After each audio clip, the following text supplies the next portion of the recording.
Satu perikop, satu hari. Pembacaan kita pada hari ini terdapat di dalam Injil Matius pasal yang ke-22 ayat 1 sampai ayat yang ke-14. Demikian pembacaan firman Tuhan. Perumpamaan tentang perjamuan kawin. Lalu Yesus berbicara pula dalam perumpamaan kepada mereka. Hal kerajaan sorga seumpama seorang raja yang mengadakan perjamuan kawin untuk anaknya. Ia menyuruh hamba-hambanya memanggil orang-orang yang telah diundang ke perjamuan kawin itu, tetapi orang-orang itu tidak mau datang. Ia menyuruh pula hamba-hamba lain, pesannya, katakanlah kepada orang-orang yang diundang itu, sesungguhnya hidangan telah kusediakan, lembu-lembu jantan dan ternak piaraanku telah disembeli, semuanya telah tersedia. Datanglah ke perjamuan kawin ini. Tetapi orang-orang yang diundang itu tidak mengindahkannya. Ada yang pergi ke ladangnya, ada yang pergi mengurus usahanya, dan yang lain menangkap hamba-hambanya itu, menyiksanya dan membunuhnya. Maka murkalah raja itu, lalu menyuruh pasukannya ke sana untuk membinasakan pembunuh-pembunuh itu dan membakar kota mereka.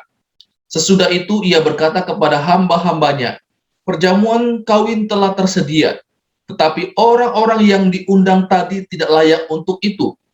Sebab itu pergilah ke persimpangan-persimpangan jalan dan undanglah setiap orang yang kamu jumpai di sana ke perjamuan kawin itu.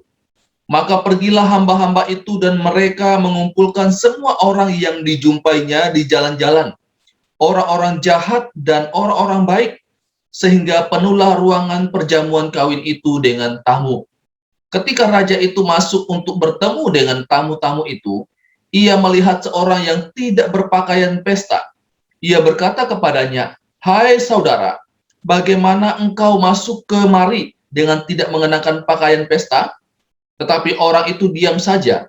Lalu kata raja itu kepada hamba-hambanya, "Ikatlah kaki dan tangannya dan campakkanlah orang itu ke dalam kegelapan yang paling gelap.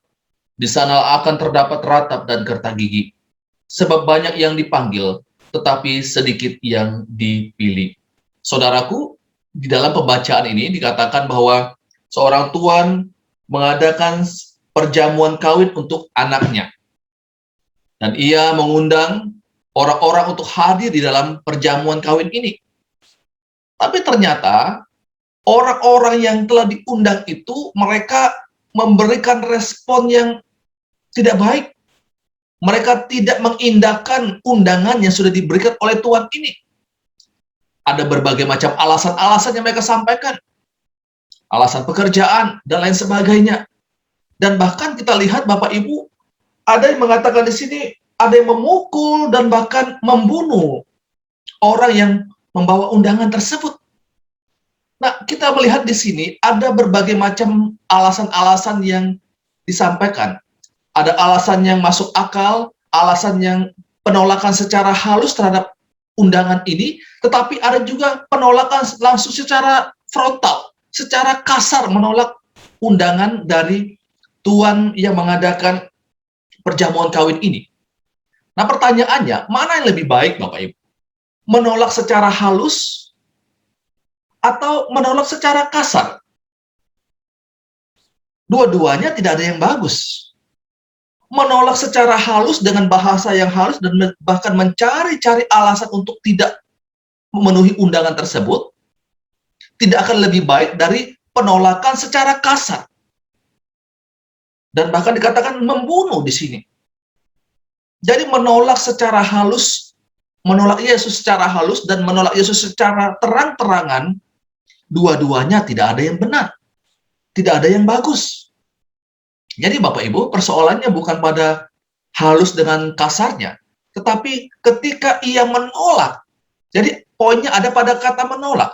Ketika menolak Yesus, tidak mau terima Yesus sebagai Tuhan dan Juru Selamatnya, tidak mengindahkan panggilan Tuhan untuk percaya kepada Yesus, maka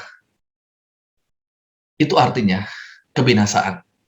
Ketika kita menolak panggilan Tuhan untuk percaya kepada Tuhan, menerima Tuhan sebagai Tuhan dan Juru Selamat secara pribadi, maka akan ada kebinasaan. yang akan didapatkan orang-orang yang menolak dan tidak mengindahkan panggilan Tuhan. Bapak, Ibu, Saudara yang dikasihi oleh Tuhan Yesus Kristus, kiranya ketika Tuhan memanggil saya dan saudara untuk datang kepadanya, kita tidak membuat alasan ini dan alasan itu. Tuhan mau kita menerima undangan itu dengan senang hati. Ketika saya dan saudara menerima undangan Tuhan, maka kita akan bersama-sama dengan Tuhan menikmati kehidupan kekal dalam kerajaan surga. Ini pembacaan firman Tuhan, renungan untuk kita pada malam hari ini. Tuhan Yesus memberkati kita selalu. Amin.